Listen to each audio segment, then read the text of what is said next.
Et je vais vous montrer un morceau de métal qui va supprimer le recul. Toutes les armes ont un recul. Vous tirez une balle, vous obtenez un recul en retour. Mais la société Ultradyne m'a envoyé un morceau de métal qui va nous aider avec ça. Ce fusil ici est un Century Arms BFT 556 et comme vous pouvez le voir, il a un dispositif de bouche très intéressant. Très efficace pour réduire le recul.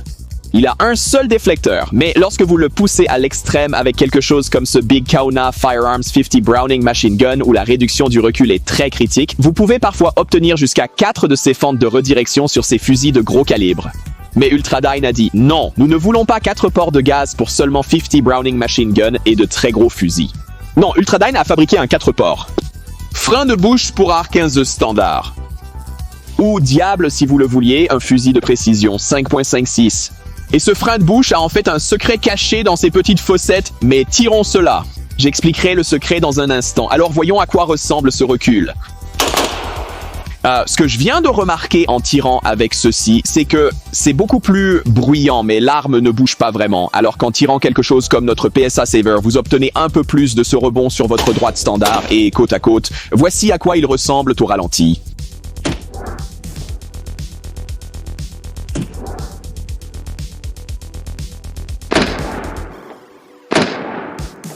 Maintenant, dos à dos, vous pouvez voir la réduction du recul que cette chose offre vraiment. Mais le secret avec ces fossettes sur le dessus est que si vous vouliez faire un fusil de précision, vous pouvez utiliser une perceuse à colonne pour permettre au gaz de s'échapper par ces trous, ajustant comment l'arme redirige et se pousse, la gardant bien centrée, verrouillée sur la cible. Ce frein Ultradyne, bien plus qu'un simple morceau de métal, supprime ainsi le recul.